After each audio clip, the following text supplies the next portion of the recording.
مساء الفل. كلام الاعلامي السعودي وليد الفراج امبارح قلب الدنيا طبعا وقلب السوشيال ميديا في مصر، وكلامه عن المقارنه اللي عملها ما بين الدوري المصري والدوري السعودي، وده كان ردا على احد المشجعين اللي بيعترض على فكره ان النصر والهلال بقى ديربي الشرق الاوسط يعني، او اكبر ديربي في المنطقه، فقال له امال الاهلي والزمالك يبقوا ايه؟ فرد الاعلامي وليد فراج قال لا اسمح لي، يعني ده على قدكم هناك في مصر، لكن ما حدش بيشوفه غير جوه مصر يعني.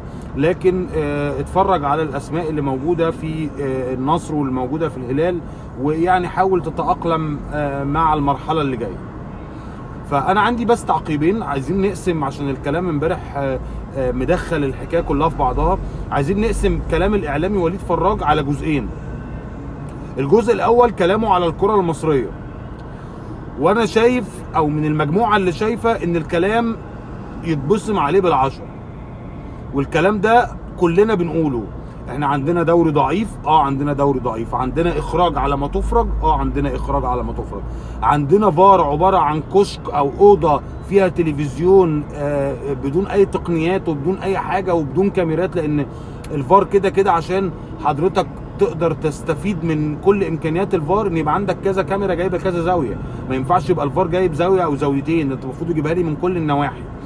فكل ده مفيش خلاف عليه. عندنا دوري كل انديته الجماهيريه ما بقتش موجوده غير الاهلي والزمالك، وكمان بيعافروا على 3000 و4000 يحضروا وبياخدوا موافقه الامن. حصل عندنا كل شيء سيء حصل، وده الحقيقه تراكمات حاجات كتيره، وعلى راسها ان انت حضرتك مش بتدي العيش لخبازه.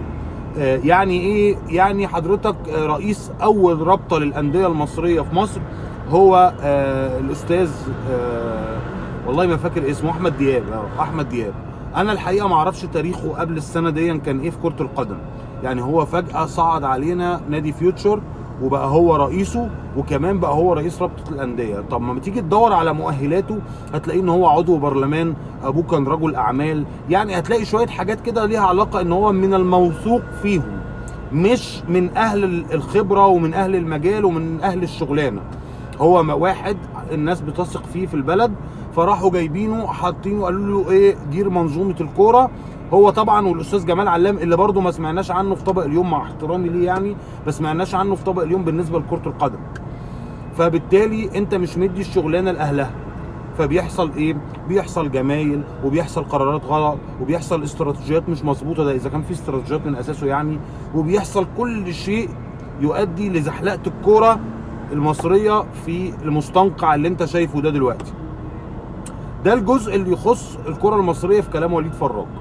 طيب الجزء الثاني اللي يخص الكره السعوديه، وقد ايه شوف اسماء اللعيبه، وشوف عندنا كم دوله بتذيع الدوري السعودي، اكتر من 40 قناه والكلام اللي من النوعيه دي. بص انا بس عايز يعني اخواتنا في السعوديه لو الفيديو يعني وصل لحد سعودي، اتمنى بس انه ما يزعلش من كلامي ويبقى فاهمه على قدر حجمه.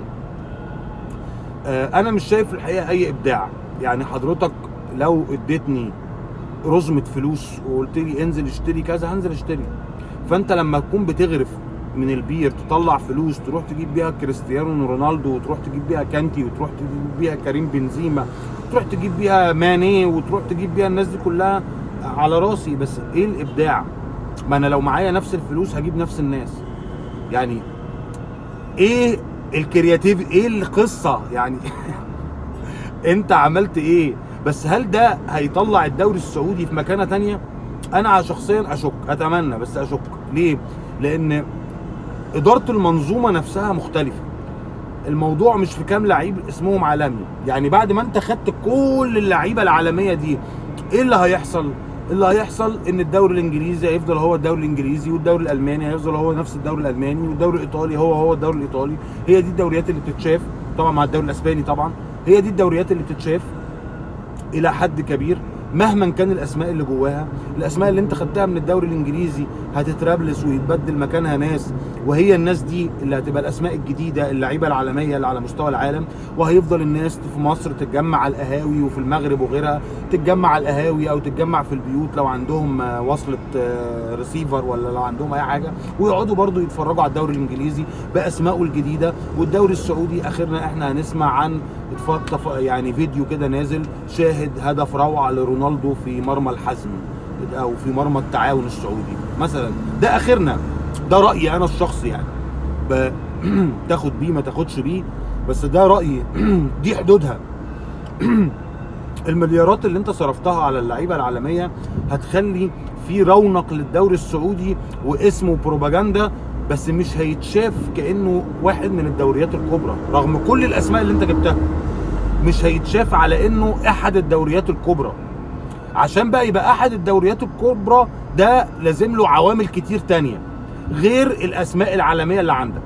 يعني مثلا على سبيل المثال وليس الحصر، الاهلي في تصنيف الفيفا الشهر ده واخد السادس عالميا. السادس عالميا بامكانياته دي، بالقيمه التسويقيه دي، بكل الحاجات دي.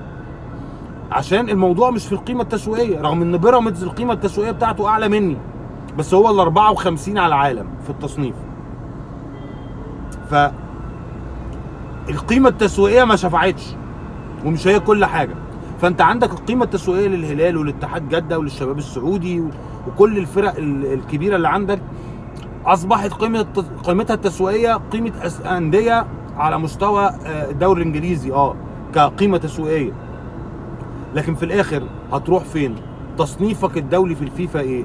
طب لو خدت بطوله اسيا، ده اقصى حاجه تقدر تعملها انك تاخد بطوله اسيا وتلعب فاينل كاس عالم انديه.